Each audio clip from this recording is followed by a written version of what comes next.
everybody, I'm Dr. Catlin Tucker, and I want to share a variation on the station rotation model that I like to consider a must versus may do option. So with station rotation, as you guys remember, there is a teacher-led station where the teacher is often differentiating instruction. There is an online station, an offline station. Sometimes there's 3 stations, 4 stations, 5 stations, even 6 stations.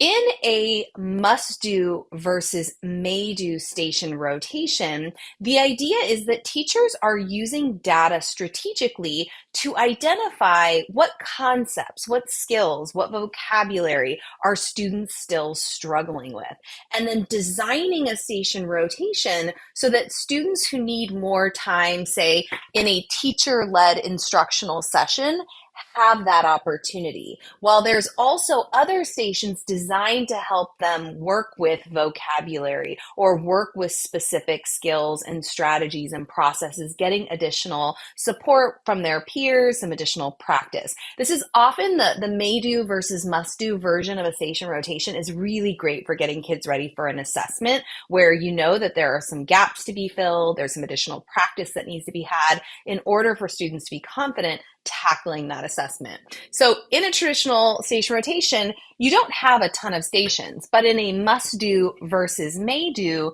you might have more stations than you normally would because students aren't going to be visiting all of those stations.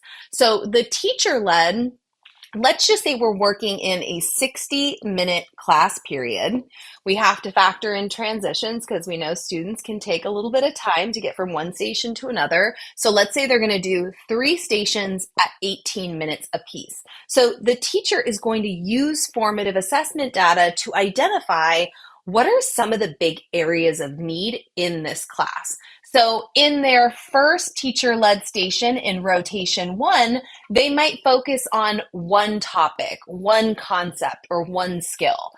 After that 18 minutes is up and those students leave the station, they're going to offer a different rotation topic. So a different concept they're unpacking, a strategy they're modeling, some guided practice. And again, in rotation 3, they will again shift focus so that hopefully they are offering 3 different kind of targeted teacher-led station opportunities for students who need them. So for example, as a former English teacher, when I was seeing student writing, I might really understand that, wow, there's a group of students who need to focus on crafting their thesis statements. They're really struggling. And I'm having another group that's really struggling finding strong evidence to support their claims. And another group is really struggling analyzing quotes, really pulling the quotes apart to tell me how are they supporting their claims. So I might run this first rotation on the thesis statement. This one might be on that evidence piece and how you choose it. And this one might be on the analysis, right? And depending on what students need, one of these might be a must-do station. I need you to spend that time with me so that I can give you the targeted instruction, modeling, and support you need to really become stronger in this particular area. Then we have additional stations, right? So there are 6 additional stations in complement to that teacher-led station. And these might cover all manner of topics, concepts, processes, skills, strategies that students really need to master, be proficient on so they can walk into this assessment confidently, feeling like they can be successful. And so what a teacher might do for each student is for the student, identify where are they starting. So you actually group them based on their first station, which is their must do. So we might have an uneven distribution of students at the station.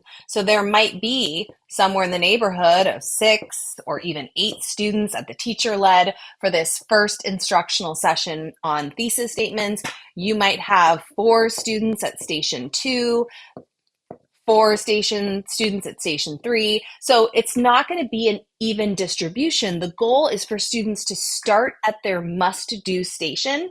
And depending on the teacher, you might have students who have two must-do stations out of three.